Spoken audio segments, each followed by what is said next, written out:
Hello.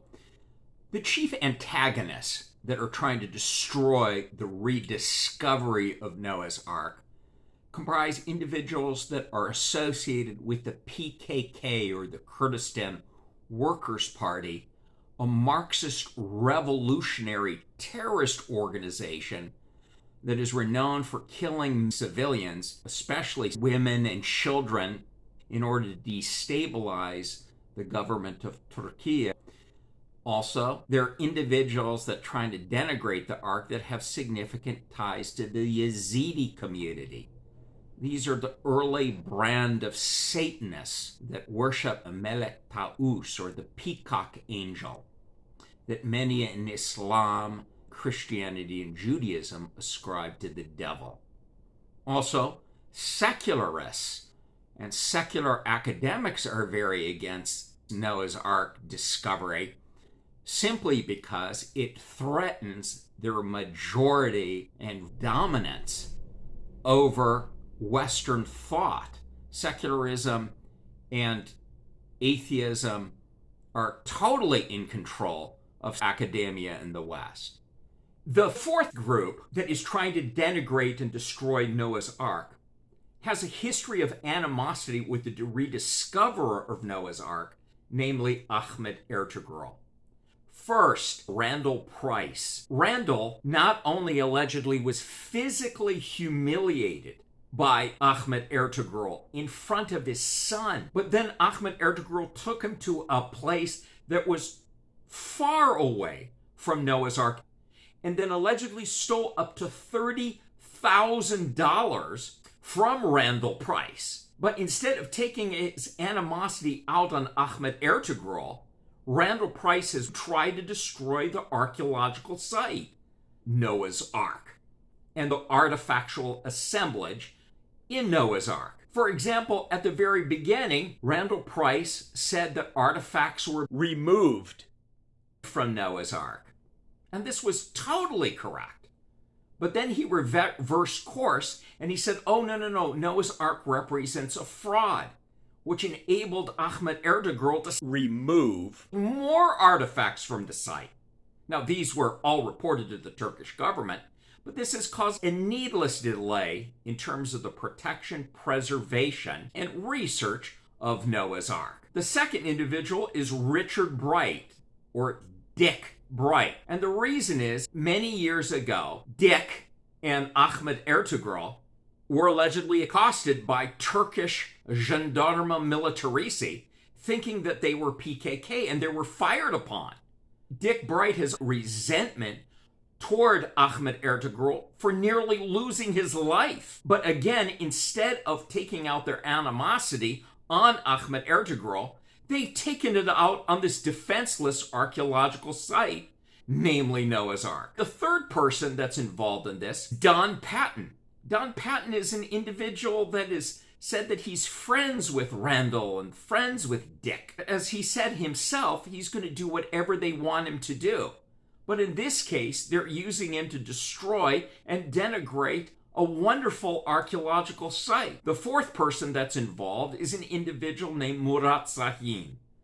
He was convicted and spent 10 years in prison for cutting off the ear of a disabled man, and then killing his father, and then shooting the jaw off another individual.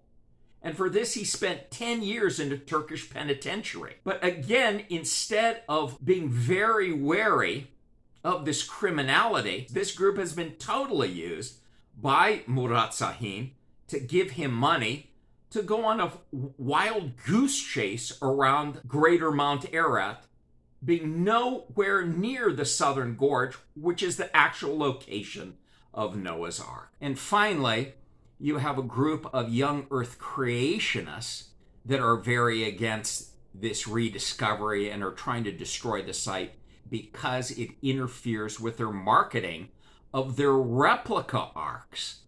It threatens to expose some of their views and inaccuracies now that the real Ark has been rediscovered. As an archaeologist, the fact that Noah's Ark was largely unprotected put me and others in a difficult position, because if we expose their lies too much, These groups could hurt the archaeological site that was unprotected, steal artifacts from Noah's Ark, and exchange the artifacts for weapons to kill Turkish civilians and facilitate terrorism and a Marxist revolution within Turkey. But now the site is protected, and I and others are able to address the lies, false allegations, and misleading tactics these groups use and used to destroy and denigrate Noah's Ark. So all groups are working in conjunction and are offering 10 lies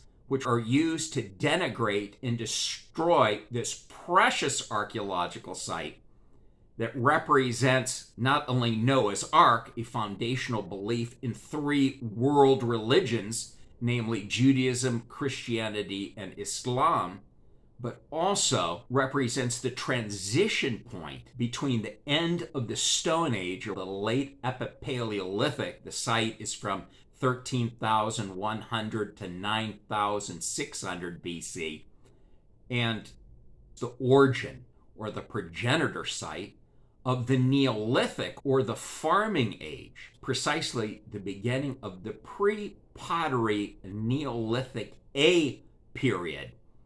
And here there's an archaeobotanical assemblage that is just stunning, representing all the proto and pre-domesticated forms of the cereal grains and the legumes that comprise the late Epipaleolithic, early Neolithic diet, comprising Cicer, chickpea, Pisum pea, and Vicia, ervilia, or bitter vetch. So let's talk about the top 10 lies that are used by these groups to try to destroy and denigrate the rediscovery of Noah's Ark and inhibit its preservation, its protection, and its research. The first lie is that the site is not even on Greater Mount Ararat, but these are photos of the interior of vessels on the Black Sea. This is total nonsense. The interior of the site has artifacts that are from the late Epipaleolithic, the Stone Age, represented by wood mortars, stone pestles, stone bowls, wood bowls covered with clay that no modern maritime structure is using. Also, the interior of the Ararat archaeological site is represented by huge cargo holds that were built clearly at the end of the Stone Age, in that they comprise wattle, or bundles of tree stems that are wrapped in flaxen cords, or vertical, heavily decomposing wood slats that are smeared over with clay material. So in no way does this represent a modern vessel on the Black Sea. Rather, this represents an ancient Stone Age barge from the Epipaleolithic period. And so this is a very terrible lie that is totally untrue. Ultimately, these lies will be exposed. These individuals that comprise Marxist revolutionaries, devil-worshipping communities, hardcore academic secularists and atheists, and young earth creationists trying to preserve their market share of Ark replicas will fail.